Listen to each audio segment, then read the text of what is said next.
Hello friends, welcome to Eon Ayurveda's YouTube channel. I am Dr. Neeraj Sharma, practicing obs and gynae for last 35 years. अब तक हमने second trimester के 2 months यानी 4th and 5th month के बारे में विस्तार से जाना। आज हम बात करेंगे 6 मंथ की। 6 मंथ यानी सेकेंड ट्राइमेस्टर का लास्ट मंथ। इस मंथ में देख लेते हैं कि फिटस कितना ग्रो करता है। तो इस मंथ में फिटस की लंबाई 7 इंचेस और उसका वेट 11 ऑन्स होता है। ज़्यादातर कार्टिलेजेस बोन्स में तब्दील होने शुरू हो जाते हैं। बोन मैरो ब्लड सेल्स बनाना शुरू कर देता है। टेस्ट बड्स बननी शुरू हो जाती हैं। गम्स में भी टीथ बड्स बनने लगते हैं। आईब्रोज और आई लैशेज डेवलप होने लगती हैं। साथ साथ हेयर एंड नेल्स भी ग्रो होने शुरू हो जाते हैं। ब्रेन का वजन 4 से 500 ग्राम्स तक बढ़ जाता है और इस समय बेबी जितनी भी एनर्जी यूज करता है उसका 50% केवल ब्रेन के डेवलपमेंट में यूज होता है। अगर आपका बेबी मेल है तो उसके टेस्टिकल्स एब्डोमेन से स्क्रोटम में आ जाते हैं और अगर बेबी फीमेल है तो उसका लाइफ टाइम एग सप्लाई के साथ यूट्रस और ओवरीज अपने स्थान पर सेट हो जाते हैं। हेड का साइज बाकी के बॉडी पार्ट्स के साथ प्रोपोर्शनेट हो जाता है। आंतों में मेकोनियम बनना शुरू हो जाता है। लेनुगो यानी वो जो हमने पहले पिछले मंथ में बात की थी कि एक सफ़ेद मटेरियल की कोटिंग जो है वो पूरे बॉडी पे को कवर कर लेती है, तो इस मंथ में भी वो पूरे बॉडी को कवर करे हुए रहती है। इस मंथ में वॉर्म में बेबी को मूवमेंट के लिए इतनी जगह होती है कि वो फ्रीली मूवमेंट कर सके और अलग अलग पोजीशन अख्तियार कर सके। न्यूरॉन्स ब्रेन और मसल्स के साथ कनेक्ट होने लगते हैं। एमनियोटिक फ्लूइड को हाइड्रेशन और न्यूट्रिशन के लिए स्वेलो करना, डाइजेस्ट करना फिटस सीखने लगता है। इसलिए वो मदर की खाई हुई हर चीज़ का स्वाद ले सकता है, महसूस कर सकता है। 22nd वीक की बात करें तो उसमें फिटस टच, साइड, हियरिंग और स्वाद का सेंस डेवलप कर लेता है। वो कई बार अम्बिलिकल कोर्ड को कस के पकड़ लेता है, ये उसका टच का सेंस होता है। इसी तरह वो आपकी और आपके पार्टनर की आवाज़ भी सुन सकता है। मदर की हार्ट बीट, मदर की ब्लड सर्कुलेशन की जो आवाज़ होती है वो भी उसको सुनाई आ सकती है। साथ साथ आंतों में होने वाली गुड़ड़ गुड़ड़ की आवाज़, या कई बार हम देखते हैं तेज टीवी की आवाज़, या फिर कभी कोई डॉगी बहुत ज़ोर से भौंके तो उसकी आवाज़ पर भी फिटस रिएक्ट करता है। देखने की बात करें तो अंधकार में रहने के बावजूद, उसके फ्यूज्ड आईलिड्स होने के बावजूद भी वो लाइट को महसूस कर सकता है। अंधेरे और उजाले में फ़र्क कर सकता है। इसका आप देख सकते हैं, कई बार आप बैली के पास अगर तेज़ लाइट डालेंगे तो उस पर भी उसका रिएक्शन मिलेगा और वो जो लाइट वाला साइड है उससे वो अंधेरे वाली साइड पे टर्न होने लगेगा। और जहाँ तक टेस्ट की बात है तो आप जो खाती हैं वो सब वो टेस्ट कर सकता है। अब बात करते हैं 23rd वीक की। वो करीब 8 इंचेस का और 1 पाउंड का उसका वजन हो जाता है। इस मंथ के अंत तक आते आते तो उसका बल्कि वेट जो है वो डबल हो जाता है। फिटस की स्किन पर कुछ रिंकल्स जैसे होते हैं, क्योंकि स्किन की ग्रोथ जितनी होती है उस गति से फैट नहीं बन पाती है जो स्किन के नीचे जमा होती है, जिससे रिंकल्स खत्म होते हैं। तो इस समय उसके नीचे स्किन के नीचे फैट जमा नहीं हो पाती है, लेकिन इस मंथ में स्किन के अंदर धीरे धीरे फैट डिपोजिशन का काम शुरू हो जाता है। स्किन के नीचे फैट नहीं होने से फिटस की बॉडी ट्रांसपेरेंट सी होती है। उसके जो स्किन के अंदर के ऑर्गन्स होते हैं जो बॉडी के, और जो बोन्स होती हैं वो स्पष्ट दिखाई पड़ने लगती हैं।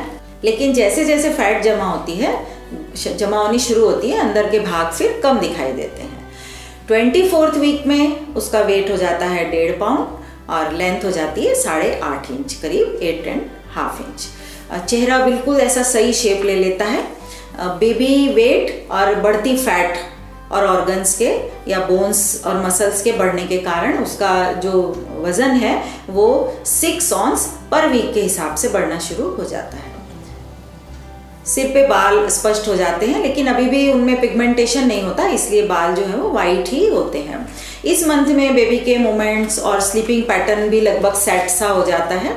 स्पाइनल कॉर्ड के लिगामेंट्स और जॉइंट्स भी डेवलप होने लगते हैं। इस तरह जो बैकबोन बनती है जो अपवर्ड पोजीशन में होती है वो फिटस को सपोर्ट देती है। अब मदर को इस मंथ में क्या क्या फीलिंग होती है उसकी बात करें तो कुछ चीज़ें तो जो हैं वो पहले से चली आ रही हैं और कुछ नई डेवलप होने लगती हैं। सभी को एक सी फीलिंग भी नहीं होती है। किसी को कुछ फीलिंग होती है, किसी को कुछ होती है, किसी को कुछ भी महसूस नहीं होता है। बहुत आराम से ये समय निकलता है। लेकिन एक प्रेग्नेंट लेडी का वेट आधा kg पर वीक के हिसाब से इस समय आके बढ़ना शुरू हो जाता है। सबसे ज़्यादा जो चीज़ महसूस होती है वो होती है फिटस की मूवमेंट। वजाइनल डिस्चार्ज भी कंटिन्यू रह सकता है। यूट्रस की ग्रोथ के कारण लिगामेंट्स के स्ट्रेच होने की वजह से पेड़ों में भी हल्का दर्द महसूस हो सकता है। खान पान का ख्याल न रखने पर कॉन्स्टिपेशन की समस्या हो सकती है, हार्ट बर्न या इंडाइजेशन जैसी समस्या भी रह सकती है। सिर में दर्द, चक्कर आना, कभी बेहोशी, फेंटनेस महसूस होना, ये किसी को भी फील हो सकता है। कान नाक बंद होना, मसूड़ों से ब्लड आना या टांगों में कई बार दर्द की समस्या भी किसी किसी को होती है। इसके अलावा किसी किसी लेडी को एड़ी में, पैरों, हाथों या चेहरे पर भी स्वेलिंग आ सकती है। वेरिकोज वेन्स और हेमरॉइड्स यानी बवासीर भी हो सकता है। इसका कारण हमने 4th एंड 5th मंथ के एपिसोड में विस्तार से जाना था। साथ ही एब्डोमेन पे इचिंग यानी खुजली भी आम बात है। स्ट्रेचिंग की वजह से खुजली भी शुरू हो जाती है और सर्दी का मौसम हो तो ये थोड़ी और खुश्की की वजह से ज़्यादा होती है। साथ ही स्किन पर डार्क पिगमेंटेशन यानी डार्क ब्राउन निशान बनने लगते हैं। ये निशान फेस पर भी किसी किसी के बन जाते हैं। स्ट्रेच मार्क की समस्या तो पूरे 9 मंथ तक रहती ही है। नाभि से लेकर प्यूबिक रीजन तक एक लाइन होती है जिसको हम लीनिया नाइग्रिया कहते हैं, ये भी डार्क हो जाती है। ब्रेस्ट का साइज और अधिक बढ़ जाता है। ब्रेस्ट से येलोइश लिक्विड आता है जिसे हम कोलोस्ट्रम कहते हैं, जो कि सबसे पहला ब्रेस्ट मिल्क होता है डिलीवरी के समय, जिसे डिलीवरी के बाद तुरंत बेबी को पिलाया जाता है। नाभि की गोलाई भी बाहर की ओर उठनी शुरू हो जाती है। कमर में दर्द की समस्या बहुत आम बात है क्योंकि यूट्रस के बढ़ने से लिगामेंट्स और मसल्स में खिंचाव होता है। एब्सेंट माइंडेडनेस भी बढ़ जाती है हार्मोनल चेंजेस के कारण। इमोशनली देखें तो कभी कभी मूड स्विंग भी देखने को मिलता है। फ्यूचर के लिए एंजाइटी और एक्साइटमेंट भी देखने को मिलती है। 6 मंथ में डॉक्टर की एडवाइस पर गौर करें तो फिजिकल एग्जामिनेशन में blood pressure, weight, fundal height, foetus heart beat, ये तो हर बार की तरह देखी ही जाती है। साथ ही वेरिकोज वेन्स और स्वेलिंग के लिए भी हाथों पैरों की एग्जामिनेशन करती हैं डॉक्टर्स। जेस्टेशनल शुगर की जांच के लिए ग्लूकोज टॉलरेंस टेस्ट किया जाता है। प्रोटीन के लिए यूरिन टेस्ट करना ज़रूरी होता है। प्री एक्लेम्शिया की संभावना के मद्देनज़र एनीमिया, ब्लड प्रेशर, यूरिन में एल्ब्यूमिन और एडिमा पर विशेष ध्यान देना ज़रूरी होता है। अल्ट्रासाउंड की आवश्यकता लगे तो इसमें 2nd ट्राइमेस्टर का अल्ट्रासाउंड भी कराया जा सकता है बेबी की ग्रोथ, लंबाई और उसके इंटरनल ऑर्गन्स की फंक्शनिंग देखने के लिए। इन जांचों के अलावा यदि कोई और भी समस्या हो तो उसको हमेशा खुल के डॉक्टर से आपको शेयर करना चाहिए। इस मंथ के साथ ही 2nd ट्राइमेस्टर खत्म हो जाता है और 3rd ट्राइमेस्टर की शुरुआत हो जाती है। इस मंथ में मदर को क्या क्या सावधानियां रखनी है ये जान लेते हैं। विटामिन और मिनरल से भरपूर डाइट लें। कैल्शियम के लिए टैबलेट्स या वंशलोचन अवश्य लें। हरी पत्तेदार सब्जियां, अंकुरित अनाज, दूध, दही, छाछ, पनीर, फल, ड्राई फ्रूट्स वगैरह को अपनी डाइट में शामिल करें। नॉनवेज लेते हो तो एग और पकाया हुआ मीट लें। गलत आहार जैसे जंक फूड, कच्चा मीट, मैदा, अनपेस्चराइज्ड मिल्क वगैरह बिल्कुल नहीं लेना है।